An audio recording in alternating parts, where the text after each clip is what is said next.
Servus zusammen hier zu einer neuen Folge von Spotlight auf Kuma Tactical. Und jetzt dreht sich ums Thema Acheron.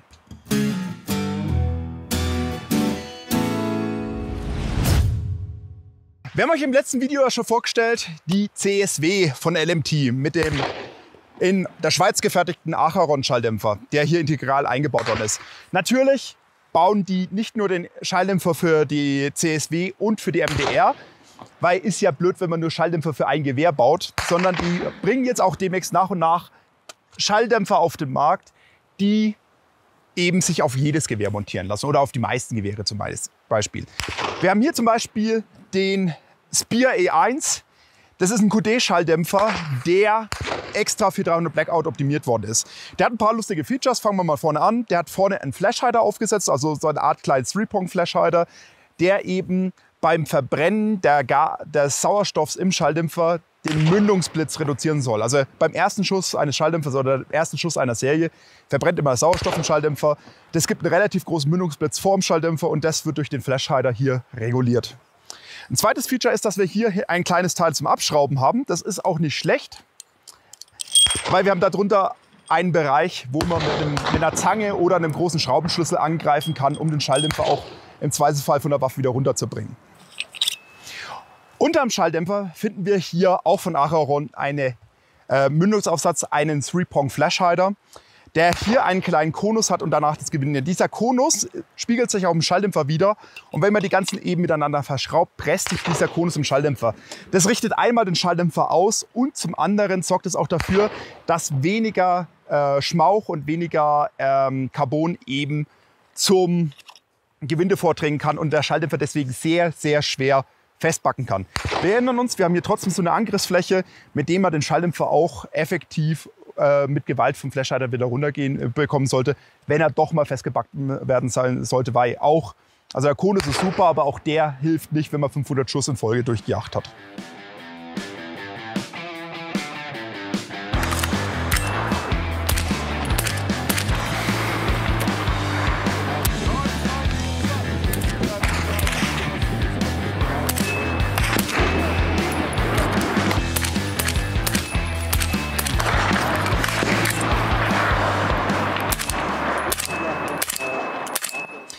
Das Gewinde ist hier ähnlich wie beim Oberlandarms-Schalldämpfer ein Linksgewinde. Linksgewinde heißt, das ist hier derselbe Gedankengang.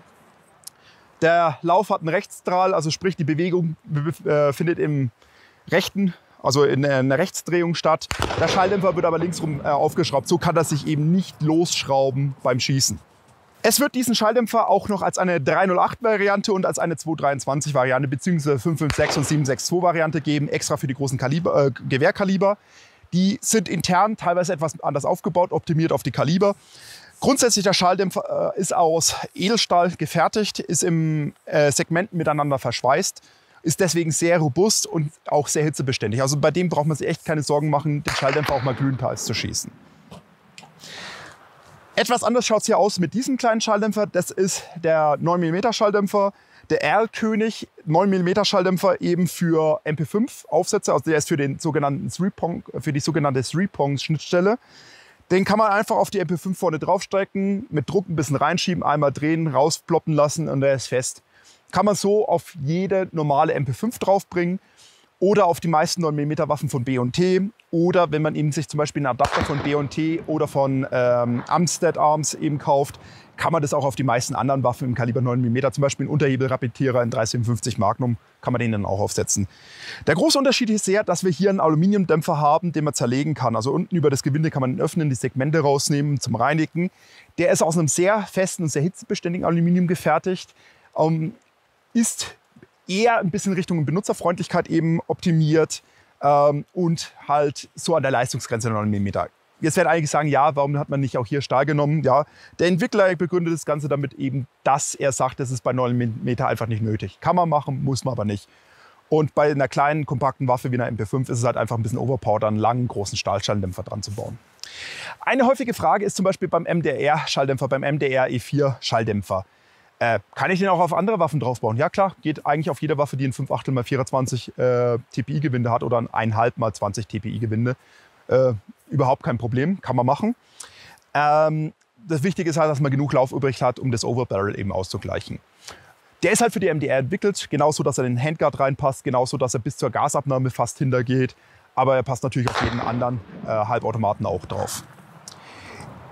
Die Schalldämpfer wird es grundsätzlich bei uns im Shop zu erwerben geben. Also der Spear wird sehr bald bei uns im Shop sein. Der Erlkönig hier ist noch ein Prototyp, der wird irgendwann im Laufe des Jahres dazukommen. Und nach eben auch die 556 und 308 Schalldämpfer. Preislich sind die Schalldämpfer ungefähr im Preissegment wie B&T anzusiedeln. Vielleicht etwas drüber, dafür sind die Mündungsaufsätze, also die Flashhider, etwas günstiger als B&T. Bekommen kann man die bei uns. Die sind auch momentan lagernd, was man momentan von B&T leider nicht so sagen kann. Stopp! Wir haben jetzt noch eine kleine Anmerkung. Wir haben das Video bis hierher im Juni aufgenommen, 2021. Wir haben jetzt September.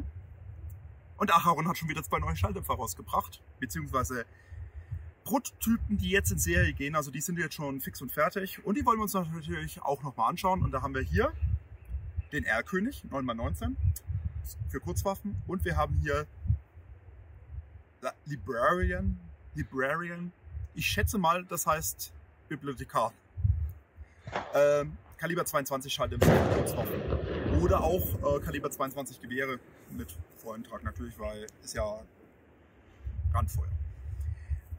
Sind beide aufgebaut wie die SMG-Schalldämpfer, also wie der SMG-Schalldämpfer von Acheron. Sind vom Design genauso aufgebaut, können genauso eben mit dem Werkzeug zerlegt werden, um sie eben reinigen zu können. Und sind von der Verarbeitung ziemlich geil. Wir haben jetzt ein paar Schussszenen auch damit gemacht. Die Kleinkaliber ist hammerspaßig, gefällt mir sehr, sehr gut. Also macht mir echt eine große Freude. 9mm Schalldämpfer kann man auch absolut nichts dagegen sagen. Der ist wirklich, wirklich spaßig zu schießen. Und ja, wer das haben darf, Österreich, Deutschland, Schweiz, ihr könnt euch gerne bei uns melden. Es sind richtig gute Schalldämpfer, also ich kann da echt nichts dagegen sagen. Es gibt dafür halt recht wenig Kunden, das muss man auch wirklich sagen. Aber wer sowas haben möchte und haben darf, meldet euch einfach bei uns. Sprich, wenn euch das Thema interessiert, wenn ihr einen Schalldämpfer eben sucht, schreibt uns an oder schaut bei uns im Shop unter Gun & Outdoor vorbei. So, das war jetzt die Folge Spotlight hier auf Kuma Tactical. Wenn es euch gefallen hat, dann lasst uns ein Like und ein Abo da und wir sehen uns das nächste Mal hier wieder. Bis dann!